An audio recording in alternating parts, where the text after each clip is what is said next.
In this video, it's another beautiful day in paradise, pouring down with rain. Ellie is here, we've just driven up in her. She's car 1 of the day. Myrtle is about to become car 2 of the day. But which one is going to be car 3? Let's find out. Right, before we set off in Myrtle, ignore the Sierras, they're not mine.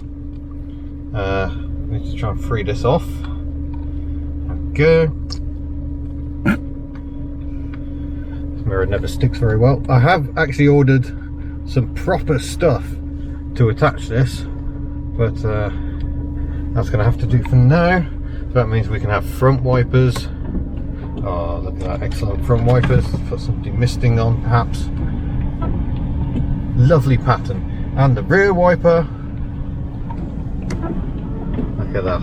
The only problem with the rear wiper is the washer is rubbish. It only kind of does a little bit of window. That's a mild disappointment right there.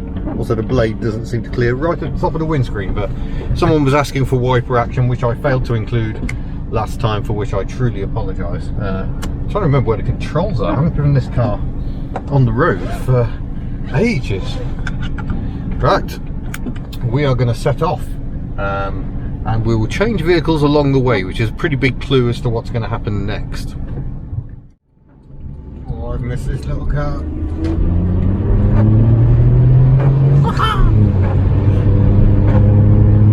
It sounds like we're going a million miles an hour. As you may be able to hear, the wiper blades are in very poor condition. Unfortunately, I think I'll have to get those replaced. I've gone all hard and but yeah, this car is a lot of fun. But yeah, the people paying attention will have realised that the MOT, annual road safety inspection, has run out on this car. And the only reason I can drive it on the road is because I'm driving it to an MOT. So that's what we're doing. And I'm sure many of you can therefore work out that we're going to a garage where a certain Rover 75 is. So yeah, we will get there. And then we will discuss the MOT situation.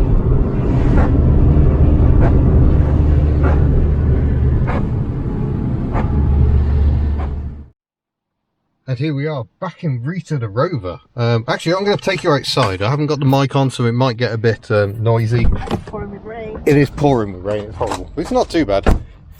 Yes, here is Rita, next to Myrtle. What a fine pair they make. But yeah, the big news is we've got a new sill. So a complete new sill. A bit of a game to fit. Apparently it wasn't quite made as much as I'd hoped. So I can refit the chrome strip and paint it, and I'm tempted to paint it black just because that's what the Cowley ones had, and it's a bit easier than trying to colour match metallic red. But we'll see. That's not a given. That's not definitely how I'm going to play it. Oh, but it is getting a bit wild in the weather. So yeah, Miss Hubnut is just looking through the bill. £415 for the welding, replacing the ABS sensor.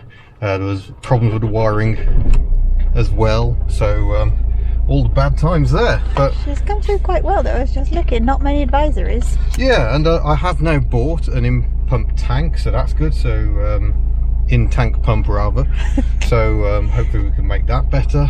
Oh, her air conditioning is still working. I can smell it. Yeah, it smells lovely. Yeah, I'm what? Fusty. It is fusty, isn't it? It shouldn't be fusty. That's a brand new filter on it, but it's kicking out all the old gunk. Yeah. Oh, nice quiet wiper blades. That's a treat after Myrtle. But yeah, we'll hopefully keep this car going and enjoy it for some time to come. But we must head into town. Say farewell to Myrtle. Someone's got long legs, longer than me. And bye, Myrtle. Bye, Myrtle. We'll leave Myrtle behind for her MOT, which will be next week now, and drive away in Rita, who feels a lot more comfortable, but doesn't sound anywhere near as good.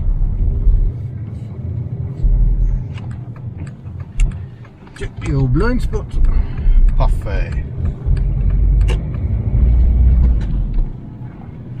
So yeah, I've just got to decide what to do about the sill. Oh, that's interesting. That was the ABS cutting in there. Bit weird. Maybe it's just rusty discs. We'll we'll see how that situation goes. Try the brakes again. Yeah, that's the ABS is definitely kicking in a little too readily there. We'll have to monitor that situation. The ABS should not be cutting in. Oh, and the ABS light has come back on already. That's not gone well. But nonetheless, we're legal now. So there is something else wrong with the ABS. Can you show the light? It is definitely back on. That's not gone well. Oh well. What might be heading back, but not today. I think they're busy enough today, and we've got things we urgently need to do of a shopping-y nature. So head to Aberystwyth we will. We'll go this way for a change. Past the old Comma lorry. It's been sitting there for a very, very long time.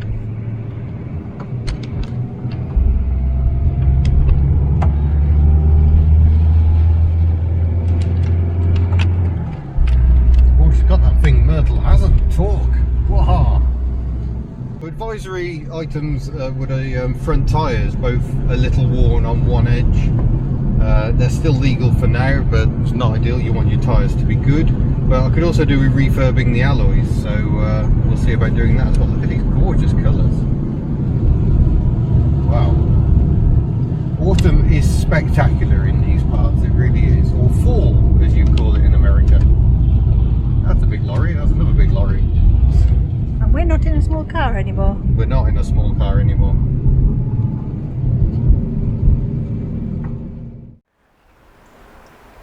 Right then, let's have another look at that sill with a slightly better camera.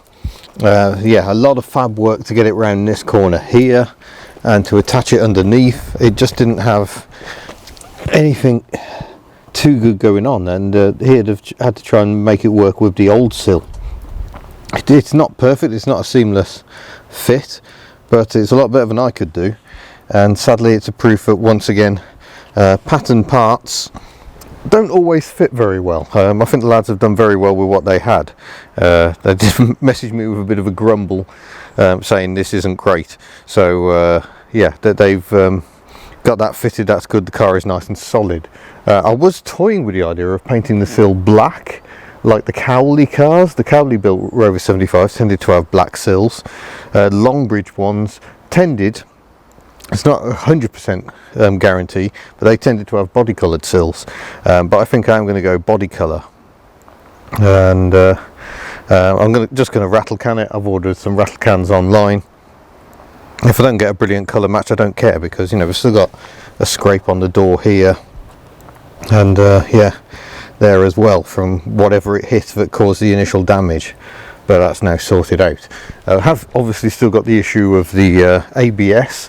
That's turning into a strange one. That when I drive the car, it just yeah, the pedal goes because the ABS is kicking in. I can hear the pump clicking away and whirring away until it goes, there's something not right here, and puts the ABS light back on. Resets every time I drive the car. So he's going to have to go back to the garage. Phil says he's going to have another look at it. These things happen sometimes.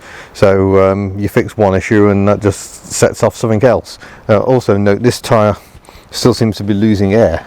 So we've had a new valve put in, but there's obviously still a leak there, which could be on the rim, perhaps. Don't know what's going on. But I think a job at some point is going to have to be to refurbish these alloys and perhaps fit some new tyres. These are Ceylon Atrezos, which I've never even heard of before today. So there you go. So yeah, there will be some Rover progress. I've got the fuel pump to replace at the back. Plenty to be getting on with. But Rita the Rover is going to wait a bit, because going back to the unit, which is soaking wet, water has just come pouring straight through the floor, unfortunately, so that's not ideal. But Giselle, she might not want to come out in the rain, but her front end is soaking wet anyway. But yeah, she's got important duties this weekend, because we are collecting the shop. So you'll be able to see more about that in a future video. We'll get the seat folded and see how much stuff we can cram in. I've got a box of bits has now arrived from CHG Spares for Foxanne, so I can crack on with that. Got some jobs to do on Ellie. I still need to sort the wipers out because they're still knackered. and on Tuck the Invercar I'm going to do a cylinder head swap. I think the cylinder head blew the spark plug out. I could helicoil, or other inserts are available, the cylinder head, but I'm just a bit wary of doing that because you got swarf could get into the engine, and you've also got the fact that access is horrible. I think it's going to be easier to swap the head. What I'll do is take the head off Tuck's original engine first to see how easy a job that is, and see if I've got space to do that without removing the engine from the car. Also replace a few seals while I'm at it, push rod, tube seals, that sort of thing. So jobs to be doing there, and the other two will just have to wait. The Sana and the Altzit for better days. But that's where we are with the Hubnut fleet at the moment. I hope you've been enjoying the content, and I look forward to seeing you in a future video. Farewell.